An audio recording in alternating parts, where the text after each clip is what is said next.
अर्जुनचा मूर्खपणा चालूच असतो की मिसेस सायलीने ती चिठ्ठी कशी फाडून टाकली आणि तो बोंबाबोंब करत असतो. इथे चैतन्य त्याला शांत राहायला सांगत असतो, पण अर्जुनचा मूर्खपणा सुरू. चैतन्य अर्जुनला सांगत असतो की सायली वहिनी अशा कशा वागू शकतात हे मला सुद्धा आश्चर्य वाटते.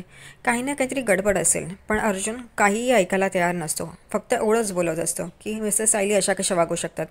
एवढं होतं तर माझ्याशी बोलायचं ना, मला जाब विचारायचा. पण चिठ्ठी फाडून टाकली मूर्खासारखं काहीतरी.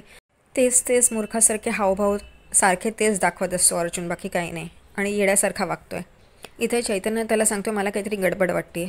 असं कसं करतील त्या अशा नाही वागू शकत. नक्कीच काहीतरी गडबड आहे. पण अर्जुन काही ऐकायला तयार नसतो. अर्जुन नुसता वेड्यासारखा त्या अशा कशा वागू शकतात, मला बोलायचं ना.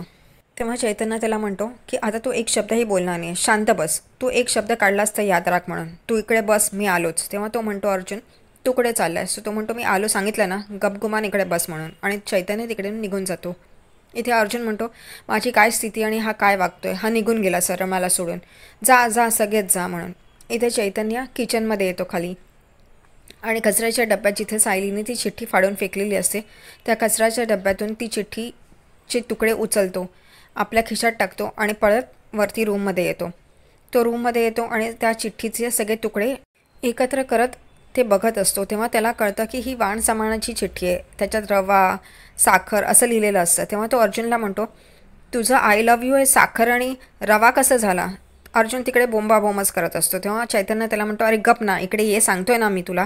तेव्हा अर्जुन तिकडे येतो आणि ती चिठ्ठीचे तुकडे बघतो. तेव्हा त्याच्यात काहीतरी पावडर वगैरे असं सगळं, मिरची पावडर असं सगळं लिहिलेलं असतं. तो म्हणतो हे कसं काय झालं. तेव्हा त्यांना वाटतं की काही ना काहीतरी गडबड झाली आहे. ही चिठ्ठी ती नाही आहे जी त्याने ठेवली होती. मग ती चिठ्ठी कुठे गेली आहे. आणि ते दोघं एकमेकांकडे बघत असतात. इकडे प्रतिमा पूर्ण आजीचा निरोप घेते निघण्यासाठी. तेवढ्यात ती म्हणते तन्वी कुठे राहिली माहीत नाही. तेव्हा पूर्ण आजी अस्मिताला हाक मारते. अस्मिता कल्पनाच्या रूममध्ये तन्वी बरोबर असते. त्यामुळे अस्मिता आणि तन्वी तिकडे येतात. प्रतिमा म्हणते चला आता मी निघते म्हणून.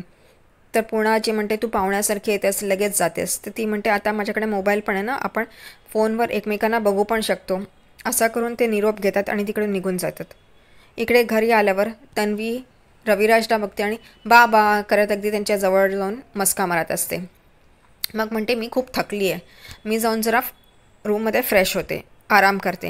हो, इकडे चुगल्या करून आणि दुसऱ्यांना लाव्या करून खूपच थकली आहे ना ही, म्हणून तर आराम करायला चालली आहे रूममध्ये. इथे रविराज प्रतिमाला विचारतात तुम्ही कुठे गेलेलात. तर प्रतिमा सांगते पूर्ण आईकडे.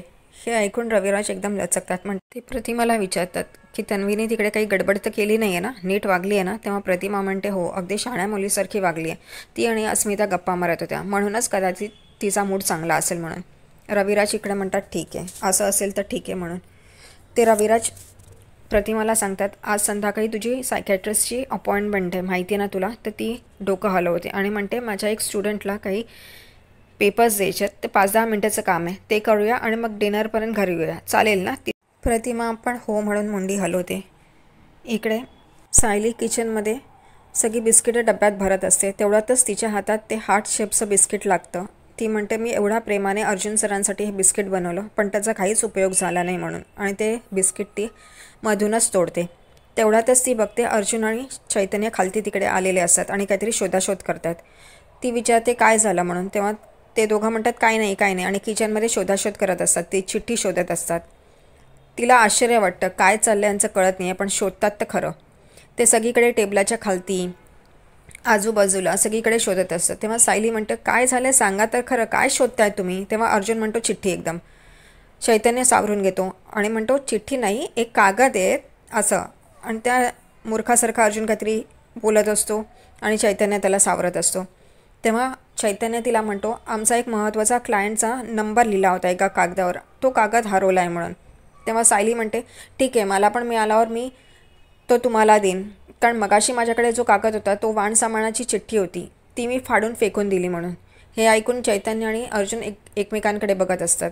सायली म्हणते मला ती चिठ्ठी जर का मिळाला, तो कागद मिळाला तर मी तुम्हाला आणून देते म्हणून. मी पण शोधते, म्हणजे कदाचित लवकर मिळेल. ते म्हणतात ठीक आहे म्हणून आणि एकमेकांकडे बघतात, कारण त्या चिठ्ठीमध्ये जे असतं ते सायलीसाठीच लिहिलेलं असतं आणि ती शोधणार आणि तिने बघितलं तर असं म्हणून ते एकमेकांकडे बघत असतात. तन्वी आपल्या रूममध्ये बसलेली असते आणि गाणं गुणगुणत असते. तेव्हाच तिकडे नागराज येतो आणि म्हणतो, माझ्या कानांवर अत्याचार नको करू तुझं हे गाणं ऐकून, गप्प बस म्हणून. आणि तिला विचारतो, तू एवढं का हसतीये, एवढं का खुश आहेस तू म्हणून. तर ती म्हणते, आज सायली आणि अर्जुनच्या मध्ये मी प्रॉब्लेम क्रिएट करून आली आहे. तो म्हणतो, हे सगळं सोड, इकडे माझ्यावर जे टेन्शन आहे ते बघ आधी म्हणून. ते दोघांचं बोलणं चालूच असतं. नागराज म्हणतो, या प्रतिमा वहिनीला कसं गप्प करायचं या बाबतीत बोल. तर ती म्हणते, जेव्हा मी बोलत होते तेव्हा तुम्ही तर जाऊन दे, सोडून दे, असं तसं बोलत होतात, मग आता काय. तेव्हा नागराज प्रियाला म्हणतात, मला जालिम असलेल्या झोपेच्या गोळ्या आणून दे, त्या मला हव्यात म्हणून. इथे प्रिया त्यांच्याकडे बघते आणि नागराज म्हणतो, खूप महत्त्वाचं आहे, हे काम व्यवस्थित कर म्हणून. आणि ते एकमेकांकडे बघतात. इथे रात्री सायली किचनमध्ये एकटी आवराआवरी करत असते. तेवढ्यातच तिला हा विचार येतो, मी आता काय असा प्लॅन करू जेणेकरून मला कळेल की अर्जुन सरांचं माझ्यावर प्रेम आहे म्हणून. आई असत्या तर मी त्यांना विचारलं असतं, पण त्या आता इकडे नाही आहेत आत्ता. मग तिला आठवतं मधुभाऊ, ते पण काकूंवर खूप प्रेम करायचे. तर ती विचार करते की मी मधुभाऊंना विचारेन म्हणून. आणि हा विचार करून ती मधुभाऊंच्या रूममध्ये जाते. रविराज आणि प्रतिमा गाडीतून एका ठिकाणी थांबतात. ते सायकॅट्रिस्टकडून आलेले असतात आणि जसं रविराजने सांगितलं असतं त्यांच्या स्टुडंटला ते पेपर्स द्यायचे असतात म्हणून 5-10 मिनटाचं काम असतात म्हणून ते म्हणतात, मी 5-10 मिनटातच आलो. तेव्हा प्रतिमा त्यांना विचारते की मी इथे बाहेर तोपर्यंत फेऱ्या मारल्या तर चालेल का. तेव्हा रविराज म्हणतात, अगं मार ना, त्यात विचारायचं काय. आणि ते तिथून निघून जातात. प्रतिमा गाडीच्याच बाहेर येऊन तिकडे फेऱ्या मारत असते. तर एके ठिकाणी आवाज येतो तिला, म्हणून ती त्या दिशेने बघते तर तिकडे काही माणसं आग लावून आग पेटवून तिकडे बसलेले, शेकोटी घेत बसलेले. एवढ्यातच एक गाडी तिकडे थांबते आणि त्यातून महिपत बाहेर येतो. आणि महिपतला बघून प्रतिमा एकदमच डचकते आणि तिला आधीचं अंधुक आठवतं की कशी ती ॲक्सिडेंटमधनं वाचली होती आणि तिकडे महिपत आला होता आणि तिला बोलत होता की तुझं मरण तर नक्की आहे, आणि कसा तो तिला जाळतो म्हणून. हे विचार करूनच तिला एकदम घाईवरतं आणि ती एकदम तिचा श्वास अडकतो आणि ती एकदम खालती बसते आणि असं हातवारी करत असते. तेवढ्यातच तिकडची काही माणसं तिला बघतात की ही अशी काहीतरी प्रॉब्लेम झाला म्हणून. ते सगळे तिच्या जवळ येतात आणि ती हातवारी करत असते आणि एकदम श्वास कोंडला असं त्यांना वाटतं म्हणून तिला श्वास घेता येत नाही. तेवढ्यातच रविराज तिकडे येतात आणि बघतात आणि एकदम प्रतिमा जवळ येतात आणि म्हणतात, काय झालं तुला, काय झालं. आणि ते तिला विचारत असतात. ती तिकडे हातवारी करून सांगण्याचा प्रयत्न करत असते पण तिला श्वास लागल्यामुळे तिला काहीच बोलता येत नाही. हातवारी करते ती पण रविराजना काहीच कळत नाही.